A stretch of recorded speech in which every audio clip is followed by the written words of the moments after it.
मेरी कल्पना का आदर्श समाज। गद्यांश 3। गद्यांश इस प्रकार है। व्यक्ति विशेष के दृष्टिकोण से असमान प्रयत्न के कारण असमान व्यवहार को अनुचित नहीं कहा जा सकता।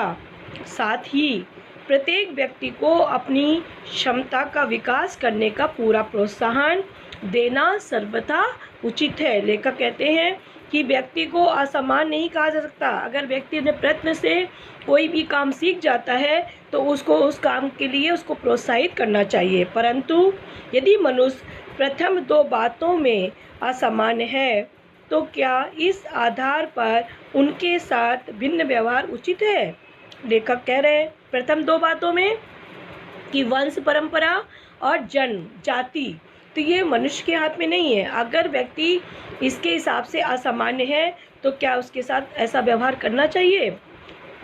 उत्तम व्यवहार के हक की प्रतियोगिता में वे लोग निश्चित ही बाजी मार जाएंगे जिन्हें उत्तम कुल, शिक्षा, पारिवारिक ख्याति, पैतृक संपदा तथा व्यावसायिक प्रतिष्ठा का लाभ प्राप्त है।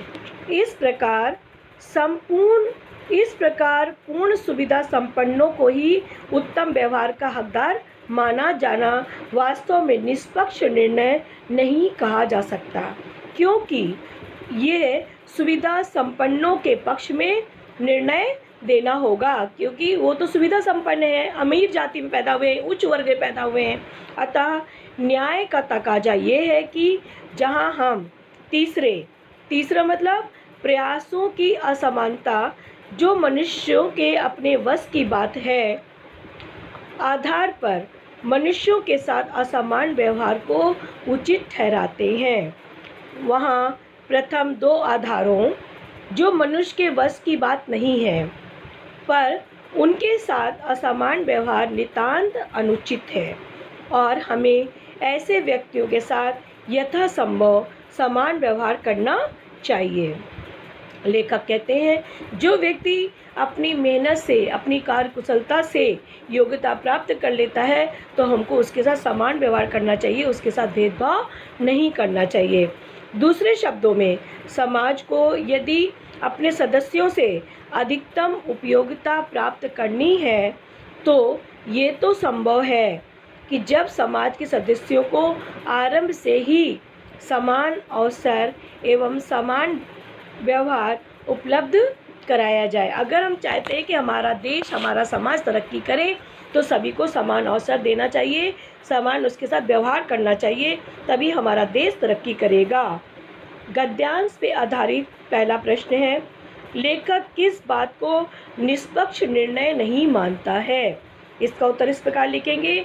लेखक कहता है कि उत्तम व्यवहार प्रतियोगिता में उच्च वर्ग बाजी मार जाता है क्योंकि उसे शिक्षा, पारिवारिक ख्याति, पैतृक संपदा व व्यावसायिक प्रतिष्ठा का लाभ प्राप्त है। ऐसे में उच्च वर्ग को उत्तम व्यवहार का हकदार माना जाना निष्पक्ष निर्णय नहीं है। लेखक ऐसा कहते हैं। प्रश्न नंबर 2, न्याय का तकाजा क्या है? इसका उत्तर इस प्रकार लिखेंगे। न्याय का तकाजा ये है कि व्यक्ति के साथ वंश परंपरा व सामाजिक उत्तराधिकार के आधार पर असमान व्यवहार न करके समान व्यवहार करना चाहिए। प्रश्न नंबर 3, समाज अपने सदस्यों से अधिकतम उपयोगिता कैसे प्राप्त कर सकता है? इसका उत्तर इस प्रकार लिखेंगे। समाज अपने सदस्यों से अधिकतम उपयोगिता तभी प्राप्त कर सकता है जब समाज के सदस्यों को आरंभ से ही समान अवसर व समान व्यवहार उपलब्ध कराए जाएंगे।